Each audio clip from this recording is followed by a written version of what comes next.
बिस्मिल्लाहिर्रहमानिर्रहीम। अस्सलामुअलैकुम दोस्तों, आज हम मैथ के बहुत ही अहम सवालात सॉल्व करने की कोशिश करते हैं। ये जो सवालात हैं दोस्तों हर टेस्ट में पूछे जाते हैं। इससे पहले अगर आप मेरे चैनल पे न्यू विजिटर हैं, आपसे गुजारिश है कि मेरा चैनल सब्सक्राइब करना ना भूलें ताकि मेरी मालूमाती वीडियोस आपको मिलती रहें। तो दोस्तों चलते हैं सवालों की तरफ। हमारा पहला सवाल है, A father is 4 times older than his son. If the sum of the ages of both father and son is 50 years, then what is ages of both? अब वो कहता है एक बाप की उम्र अपने बेटे से 4 टाइम्स ज्यादा है।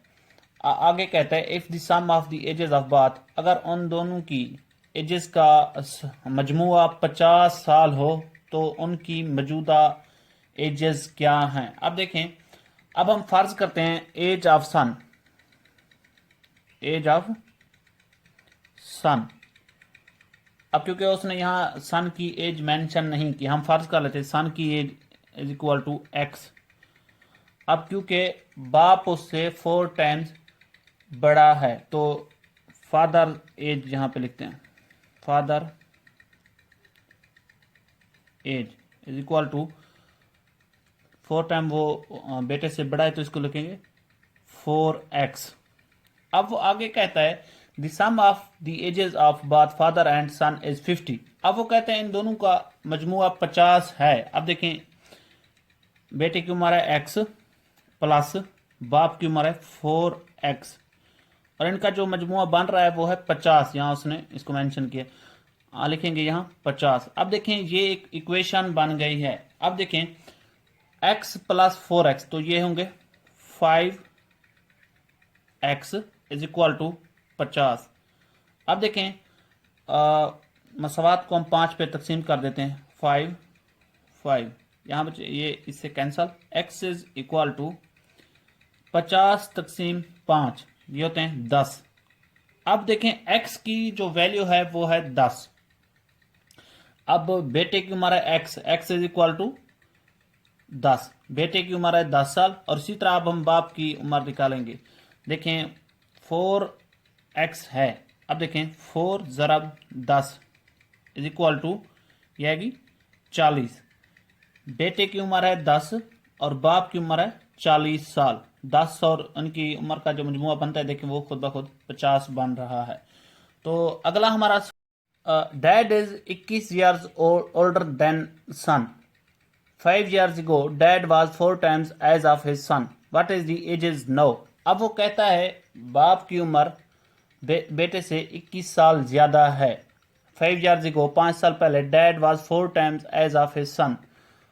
डैड की उम्र 4 टाइम्स ज्यादा थी अपने बेटे से। What is the ages now? अब उनकी एजेस क्या हैं। अब देखें, अब हम फर्ज करते हैं बेटे की जो उम्र है वो है x, क्योंकि यहाँ मेंशन नहीं की गई, ये एज है सन की। और बाप डैड की जो एज है वो है ओ, क्योंकि 21 साल बेटे से बड़ा है। बेटे की उम्र है x, यहाँ लिखेंगे x प्लस 21। अब इसी तरह देखिए वो कहता है 5 years ago dad was 4 times age of his son. 5 साल पहले बाप की उम्र 4 टाइम्स ज़्यादा थी बेटे से। अब देखें, अब क्योंकि हम 5 साल पहले की बात कर रहे हैं तो बेटे की जो उम्र होगी वो इस तरह होगी x माइनस 5 और बाप की किस तरह होगी x प्लस 21 माइनस 5।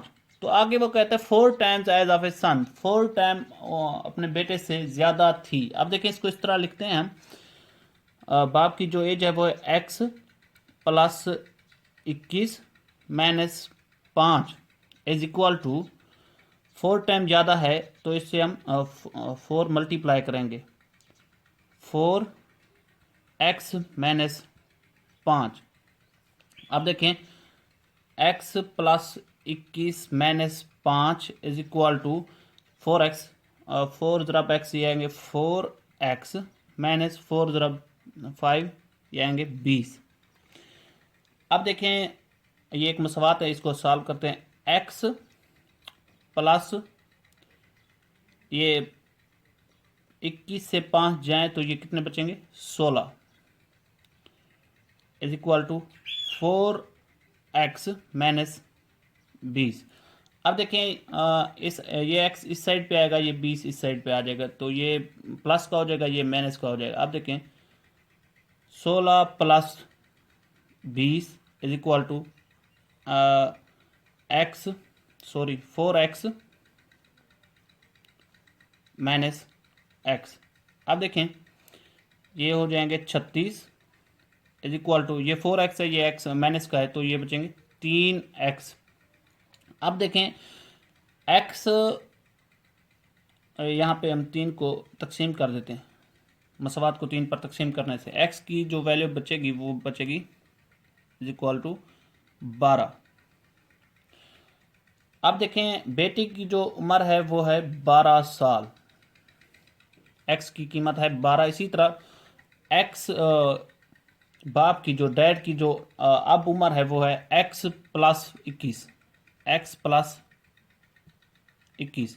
x की जो कीमत है वो है 12 प्लस 21, तो ये हो जाएंगे 33। अब जो बाप की उम्र है वो है 33 साल। अब वो यही कुछ नो देयर एजेस पूछ रहा है, तो 12 और 33 इनकी उम्रें हैं। तो अगला हमारा सवाल है if x is divided by 5 remainder is 4 and x is divided by 9 remainder is 0। अब देखें वो कहता है अगर x एक नंबर है, फर्ज कर लें एक नंबर है, उसको हम x तकसीम 5 करते हैं, जो रिमाइंडर आता है वो है 4। अगर हम उसको 9 से तकसीम करते हैं तो रिमाइंडर बचता है 0। अब वो कहता है वो नंबर कौन सा है। अब देखें हम फर्ज कर लेते हैं x is equal to 9, x की जो वैल्यू है वो है 9। अब देखें अब 9 तकसीम 5 करते हैं, 9 तकसीम 5, अब देख 5 एक 5, तो यहाँ ये देखें जो रिमाइंडर है वो 4 आ रहा है, रिमाइंडर कहते हैं बाकी जो बचता है। आगे कहता है अगर हम उसे 9 से तकसीम करते हैं तो रिमाइंडर आता है 0। अब देखें 9 तकसीम 9 करते हैं, 9 तकसीम 9, 9 एक 9। अब देखें ये 0 आ रहा है, रिमाइंडर कहते हैं बाकी को। अब देखें ये 0 आ रहा है। अब वो नंबर कौन सा है, वो number x is equal to 9 है, वो नंबर 9 है। तो अगला हमारा सवाल है a/b इज इक्वल टू 3/4, इसी तरह b/c is equal to 4/5। Find a/b/c। हमने a/b/c मालूम करना है। अब देखें हम यहां लिखते हैं a/b/c। अब देखें a की रेशो है 3 और b की है 4, आगे b की रेशो है, आगे भी 4 है, यहां लिखते हैं हम 4। इसी तरह c की रेशो है 5, तो यहां हम 5 लिखते हैं। अब देखें ये जगह खाली, c यहाँ पे खाली है, नीचे उसकी रेशो 5 है। अब b की रेशो आप यहाँ भी लिख दें। इसी तरह देखें a की रेशो यहाँ खाली है, इसी तरह आप इसकी जो b की रेशो है यहाँ लिख सकते हैं। जो साइड वाले रेशो आप यहाँ इजीली लिख सकते हैं, यहाँ भी लिखी है मैंने। अब देखिए अब हम इनको आपस में ज़रब देते हैं। 4 × 5 ये होते हैं 20 रेशो, 4 × 4 ये होते हैं 16। इसी तरह रेशो 3 × 4 ये होते हैं 12। अब देखिए ये मज़ीद तकसीम भी हो सकते हैं। अगर हम इनको 2 पे तकसीम कर दें, 20 तकसीम 2 ये आएंगे 10 रेशो, 16 तकसीम 2 ये आएंगे 8 रेशो, 12 तकसीम 2 ये आएंगे 6। अब देखिए 6। अब देखिए ये मज़ीद भी तकसीम हो रहे हैं 2 पे, इनको मज़ीद हम तकसीम करते हैं। देखें 10 तकसीम 2 ये आएंगे 5 रेशो, 8 तकसीम 2 ये आएंगे 4 रेशो, 6 तकसीम 2 ये आएंगे 3। अब देखिए ये मज़ीद तकसीम नहीं हो रहे। अब अगर वो जितने भी तकसीम होते जाए, आपने तकसीम उनको लाजमी करना है एक ही। अगर देखें मैंने 2 पे तकसीम किया, इसको भी 2 पे। अगर एक फिगर अगर ये 3 पे होता है, ये 2 पे, ये आपने इस तरह नहीं करना, जस्ट एक ही फिगर पे तमाम ये तकसीम हो। अब देखें अब जो रेशो बची है 3/4/5, अब इनके आप रेशो यहाँ लिख दें 3 ratio 4/5। A ratio B ratio C is equal to 3/4/5। दोस्तों अगर मेरी वीडियो आपको पसंद आई है तो लाइक कर दें, मेरा चैनल सब्सक्राइब करना ना भूलें। Thank you.